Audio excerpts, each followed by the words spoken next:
On vient de terminer cette séance d'information qui était dédiée aux opposants du crématoire. Comment ça s'est passé pour vous? Je pense que c'est allé bien. Il y a eu des gens qui sont venus pour apprendre des choses et en collaboration avec la ville, on a donné des informations et on a essayé de donner des réponses, mais il y a des gens qui ont une opinion qui est fixe et là c'est difficile de donner des informations parce qu'ils veulent rester à la situation opinion fixe. On apprécie beaucoup qu'ils ont fait l'effort de se déplacer, de nous informer et d'être là pour nous écouter. Malheureusement, on voit qu'on est devant une décision qui était déjà prise. Qu'est-ce qui vous déplaît dans ce projet du crématoire animalier? Tout. La pollution des cheminées, l'aspect psychologique, émotif pour les gens du quartier, pour les gens de la ville de Nyon. Ce crématoire n'a absolument rien à faire au milieu d'un quartier de 3000 habitants. Ils peuvent le faire à l'extérieur. Nous ne sommes absolument pas contre un crématoire à Nyon. On pense que c'est nécessaire, ou dans la région de Nyon. Mais pas dans un quartier de 3000 habitants. Si aujourd'hui la municipalité vous proposait un autre emplacement, à savoir ailleurs que sur cette route du stand, est-ce qu'il vous serait possible de déplacer le projet et est-ce que vous l'accepteriez? Oui, c'est possible. On peut faire le projet partout, mais sur l'autre côté, c'est une hypothèse. Puis il n'a pas des parcelles. On a cherché pour presque 10 ans entre Genève et Lausanne pour trouver une parcelle et ça doit être une parcelle dans une zone industrielle. Autrement, ça ne va pas du tout. Vous faites partie des futurs voisins à ce projet du crématoire. Quelles sont vos inquiétudes? Un peu toutes les inquiétudes qui ont été mentionnées au cours de la soirée, c'est-à-dire le bien-être du quartier, les questions de mobilité, s'il y a 30-40 camions ou voitures qui doivent sortir ou entrer en face de chez nous par jour, ça peut créer des dérangements.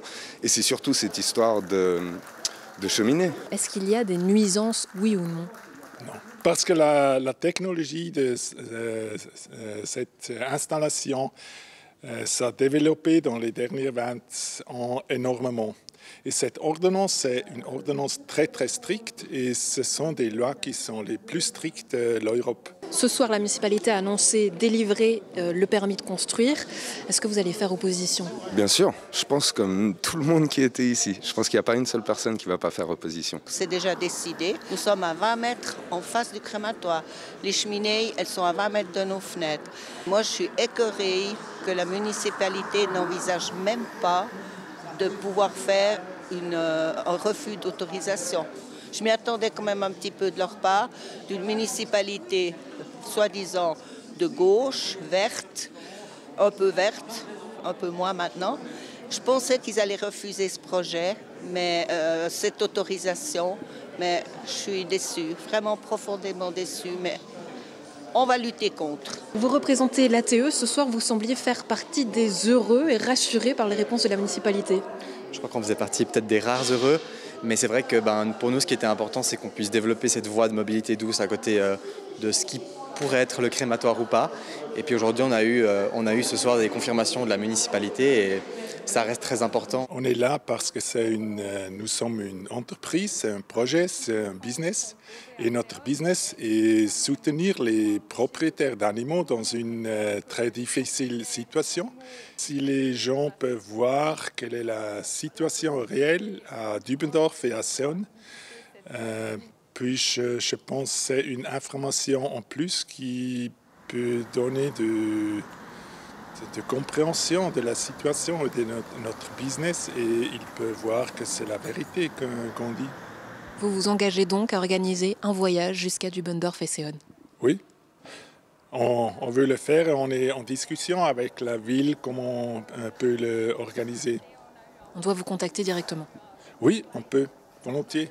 Ou sur notre email de contact, on peut le trouver sur notre page de l'entreprise.